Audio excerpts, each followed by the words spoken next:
سورہ الحاقہ کی ان آخری آیات میں اللہ تعالیٰ نے فرمایا کہ اگر محمد صلی اللہ علیہ وسلم ہم پر ذرا بھی جھوٹ گڑھتے تو ہم دائیں ہاتھ پکڑ کے شہرک کو کاٹ ڈالتے، یعنی بالکل اس جھوٹ کو پنپنے نہ دیتے۔ اس پر میں نے بات کی تھی کہ اللہ تعالیٰ باطل چیز کو پھیلنے نہیں دیتے۔ نبی صلی اللہ علیہ وسلم کا دین دنیا میں بہت پھیلا ہے، اگر یہ جھوٹا مذہب ہوتا تو اللہ اس کو اتنا نہ پھیلنے دیتے۔ لوگ کہتے ہیں بہت سی باطل چیزیں بھی تو پھیلتی ہیں، باطل چیزیں پھیلتی ہیں لیکن ان کا باطل ہونا بھی لوگوں کے ذہن میں ہوتا ہے۔ جیسے شراب دنیا میں بہت پھیل گئی، لیکن ایسی نہیں پھیلی ہے کہ لوگوں نے اس کو حق سمجھنا شروع کر دیا۔ لوگ سمجھتے ہیں کہ یہ غلط ہے، اندر سے ضمیر ملامت کرتا ہے کہ یہ پینے کی چیز نہیں ہے۔ قادیانیت دنیا میں بہت پھیل گئی، لیکن خود قادیانیوں کو بھی پتہ ہے کہ ہم غلط ہیں، تبھی اس پہ بات ہی نہیں کرتے۔ تو ایک پھیلنا ہوتا ہے خواہشات نفسانیہ کی بیس پہ، کوئی چیز بہت زیادہ پھیل جائے تو خواہشات نفسانیہ کی بیس پہ تو بہت ساری بری چیزیں سوسائٹی میں پھیل جاتی ہیں۔ ذرا چرس اور ہیروئن سے پابندی اٹھے گورنمنٹ کی طرف سے، پھر دیکھو چرس کیسے پھیلے گی۔ آپ کو سمجھ میں آ رہی ہے باتیں؟ آواز صاف آ رہی ہے؟ تھوڑی سی پابندی اڑ جائے ہیروئن پہ تو دیکھو ہیروئن کیسے پھیلے گی، چرس کیسے پھیلے گی۔ لیکن صحیح چیز جس میں قربانی ہو، جس میں خواہشات کو قربان کرنا پڑتا ہو، وہ نہیں پھیلتی اتنے آرام سے۔ وہ جب ہی پھیلتی ہے جب اس کی بیس بہت مضبوط ہو۔ ابھی دیکھو نا، رمضان کا مہینہ گزرا، سب نے پورا مہینہ روزے رکھے، یہ آسان کام تھا؟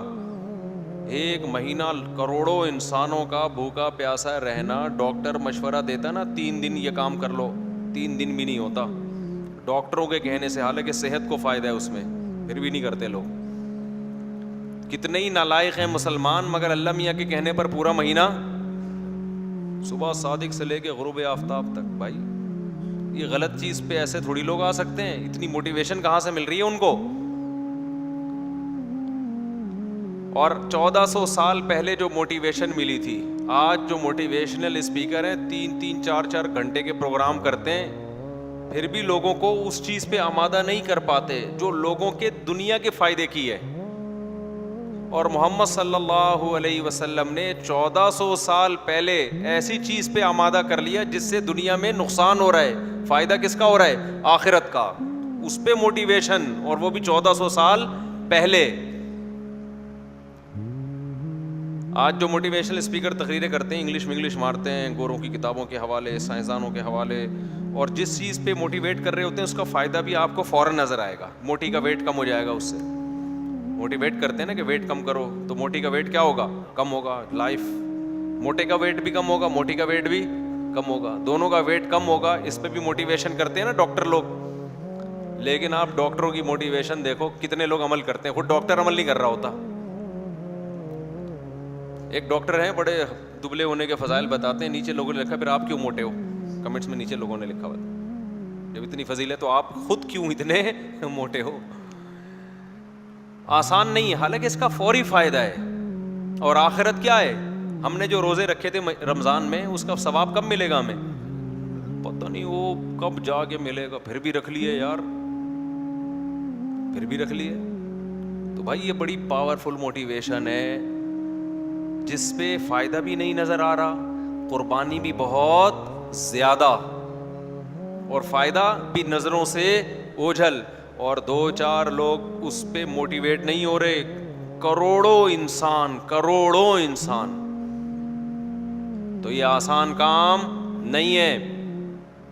آج کوئی دنیا میں آ کے آپ کو سمجھائے کہ زنا مت کرو، زنا مت کرو، زنا مت کرو، کوئی نہیں چھوڑتا، لیکن کروڑوں مسلمان زنا سے بچتے ہیں۔ حالانکہ کتنی اٹریکٹیو چیز ہے زنا کرنا، کتنی اٹریکشن ہے اس میں، اور آج کل تو کتنا سستا ہو گیا ہے۔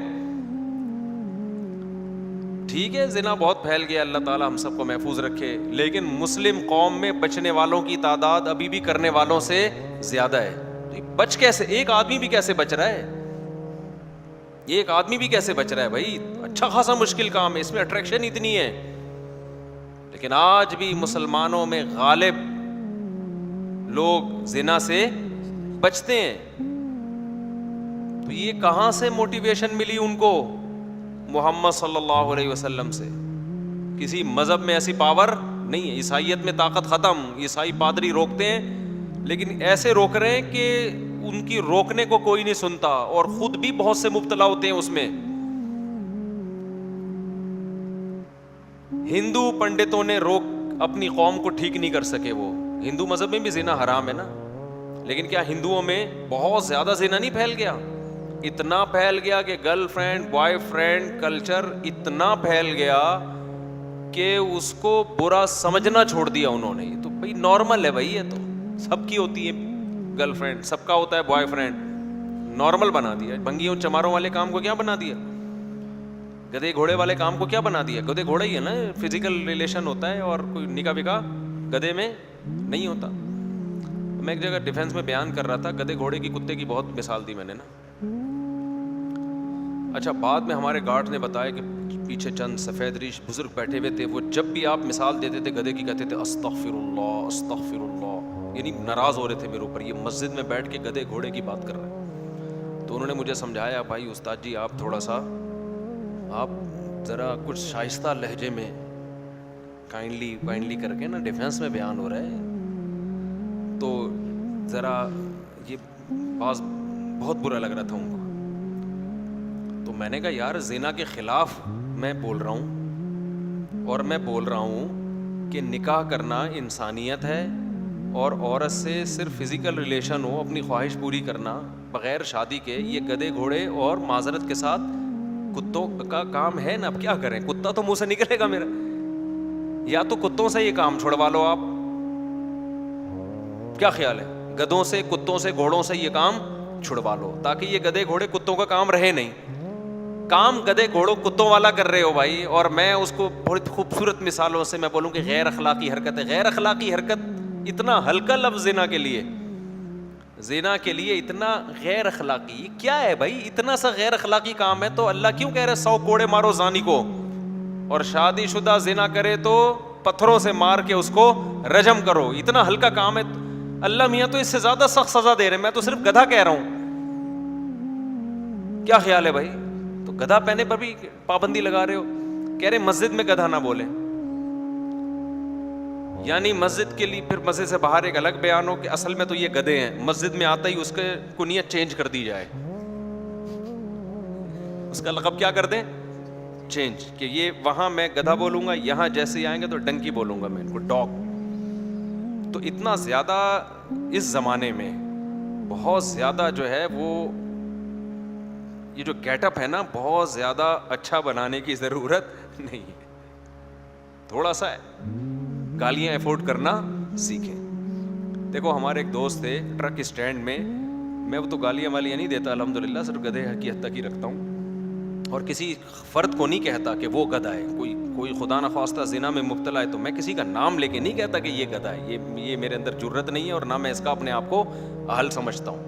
یہ جرنلی ایک حکم بیان کیا جائے گا.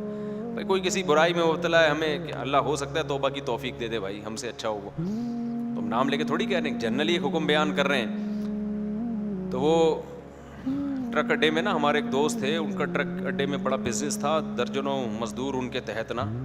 اب وہ بڑے اچھے فیملی سے تعلق ان کا, تو ان سے کاروبار ہی نہیں ہو رہا وہاں پہ نا, مزدوری قابو میں نہیں آ رہے ان سے. تو کہتے ہیں میں نے ان سے پوچھا آپ کا بزنس چل کیوں نہیں رہا؟ انہوں نے کہا یار یہاں بزنس کے لیے ضروری ہے موٹی موٹی گالیاں, ملازمین کو صبح و شام نکالو پھر ہلتے ہیں یہ. اب وہ تھے خاندانی آدمی, وہ ملازمین کو کہتے تھے آپ لیٹ کیوں پہنچ رہے ہیں, آپ یہ کائنڈلی یہ جو سامان ہے یہ اٹھا کے ٹرک پہ بولے رکھ دیں.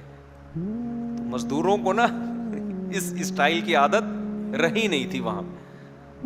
تو کہہ رہے وہاں تو ہم دیکھ رہے ہیں وہ جو گالیاں, وہ جو بدتمیزی, پھر جا کے وہ کام کرتے ہیں. کہ جو لیڈر ہیں, جن کو آپ فالو کر رہے ہیں, ان کی دعوت میں جان ختم ہو گئی ہے, لوگ ان کی دعوتوں پہ یقین نہیں کر رہے.